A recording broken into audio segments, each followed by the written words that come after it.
بعد سنوات التيه بني إسرائيل طلبوا من ربنا يختار منهم ملك يقودهم في الحرب عشان يفتحوا الأرض المقدسة. وربنا قال لهم الملك بتاعكم هيبقى طالوت. قالوا أن يكون له الملك علينا ونحن أحق بالملك منه، مع إنه اختيار ربنا، بس نفوسهم كانت عندهم أكبر من إن هم يفهموا ده. محدش ينفع يبقى ملك عليا، في إيه أحسن مني عشان يبقى ملك عليا؟ على فكرة أنا أعرف أعمل كل اللي هو بيعمله ده وأحسن 100 مرة. الكبر. كل واحد كان فاكر إن ربنا هيختاره هو، أكيد هو المفضل عند الله وسطيهم. غرور. في حياة كل واحد فينا أوقات بنواجه فيها تحديات صعبة، في ناس بتنجح وتوصل لهدفها وفي ناس بتنهزم وتستسلم. ممكن يكون التحدي أكبر من قدراتها وصبرها، لكن في 3 صفات لو حسيت بيهم جواك اعرف إنك هتنهزم في أي معركة، حتى لو المعركة دي من غير عدو. لو لقيت أي حد بيعمل حاجة كويسة وناجح في حياته واستكترتها عليه وحسيت من جواك إنك تعرف تعملها أحسن منه، وهنا مش بتكلم عن التنافس والموتيفيشن، بتكلم عن الاستهتار بالناس واستقلال مجهودهم واستكتار النجاح عليهم. الكبر بيخليك مش قادر تشوف الخير في الناس ولا المجهودات اللي بيبذلوها، وحاسس إنك الأفضل دايما لأنك حاصر الخير على نفسك أنت وبس. بلاش كبر. النبي عليه الصلاة والسلام كان بيقول: الكبر بطر الحق وغمط الناس. ما تستقلش بحد، ادي الناس حقها، قدر مجهودهم، حتى لو انت شايف ان ده مجهود متواضع وتقدر تعمله بسهولة. ممكن يكون متواضع بالنسبة لإمكانياتك، لكن بالنسبة له كان مجهود جبار.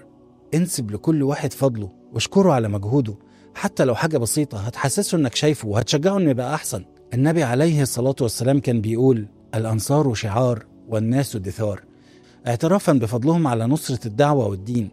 حسس الناس برصيد النجاح اللي يستحقوه وشجعهم، وبلاش سور نفسك العالي يعميك عن الخير في الناس. جرب تعمل كده وهتحس جواك بإحساس جديد، بسعادة وراحة وتحرر من الندية، وحتى نظرة الناس ليك هتتغير. تعداد بني إسرائيل مستعدين للحرب في الوقت ده كان تقريبا 100,000 مقاتل.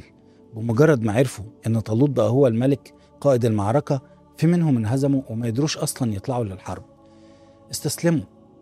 ولم يؤت سعة من المال. فقير وعايز تبقى قائد الجيش؟ الحاجة التانية، لما يكون المبدأ عندك معاك كام عشان تتكلم. لما توزن الناس بالفلوس اعرف انك بتحترم القوة مش القيمة. القوة أداة ووسيلة، والقيمة غاية وفضيلة. اعرف ان ده دايما مبدأ أي إنسان مهزوم، بيعتقد ان اللي معاه فلوس بس هو اللي من حقه يتكلم ويسود. مش مهم محترم، مش مهم قوي، مش مهم يبقى شجاع، مش مهم هيقدر ينتصر ولا لأ، رغم ان دي حرب. ولو ما كانش القائد ذكي كفاية وعنده خبرة وعقيدة ممكن الجيش كله يتدمر والناس تموت. بس بالنسبة لهم كل اللي كان مهم انه يبقى غني عشان يتقبلوه كقائد للجيش. نفس النظرة المادية اللي نظر بيها بني إسرائيل لقارون أول ما خرج عليهم في زينته.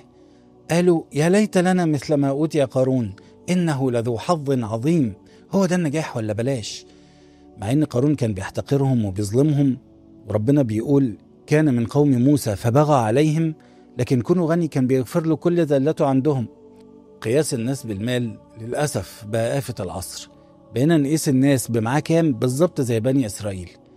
النبي عليه الصلاة والسلام لفت نظرنا للموضوع ده في الزواج، لأنه أكتر حاجة الناس بتركز فيها على المادة فقط. اللي بتقدم لبنته عريس أهم حاجة يكون غني. طب ده لو مش متربي ممكن يبهدلها، صح؟ مش مهم، المهم يبقى غني.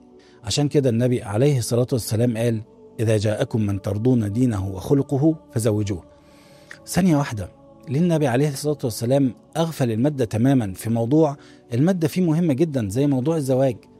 هو النبي مش عارف إن أكتر حاجة الأهل بيشيلوا همها إنهم يأمنوا مستقبل بنتهم؟ طبعا عارف، ولكنه بيحررنا من قيد المادية ونضارة المادة. عشان كده قال: إلا تفعلوا تكن فتنة في الأرض وفساد كبير.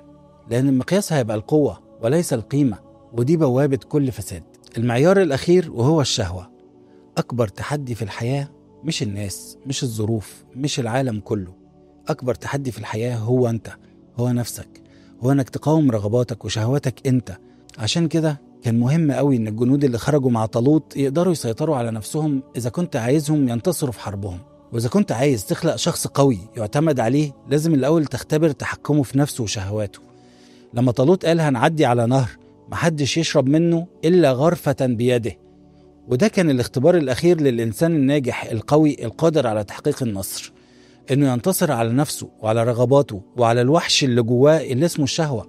لو انتصر في جهاد النفس هينتصر في جهاد الصفوف. الشهوة مش بس أكل وشرب، كل حاجة بقى، المال، السلطة، الشهرة، الشماتة، الانتقام، كل حاجة بتندفع بيها نفسك بصرف النظر عن عواقبها وعن كونها خلق محترم من عدمه.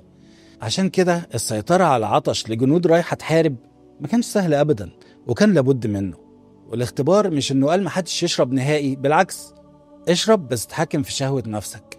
وده بيأصل لمبدأ مهم جدا في الحياة، لكل متع الحياة: خد على القد. مش لازم تشبع غرايزك، خليك إنسان متزن، بتاخد منها بالقدر اللي انت بتحدده مش اللي جسمك بيفرضه عليك. اسأل أي حد قدر يتغلب على نفسه، على مرض، على سمنة، على علاقة محرمة، على صلاة كان قاطعها ورجع يصلي. اسأله حاسس بإيه؟ هقولك كأني أقوى إنسان في العالم. ما بقاش بعون الله وحده في قاموسي كلمة مستحيل. التغلب على النفس سر كل نجاح.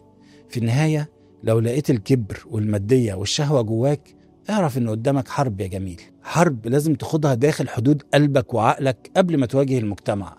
الجندي القوي هو القادر على التحكم في نفسه وعقله وعارف مكانه كويس وسط الصفوف. ما بيقدرش يفلح في الحياة غير صاحب القضية العادلة المتواضع المتحكم في شهواته. وفرق كبير في الحياة بين الفالح والناجح.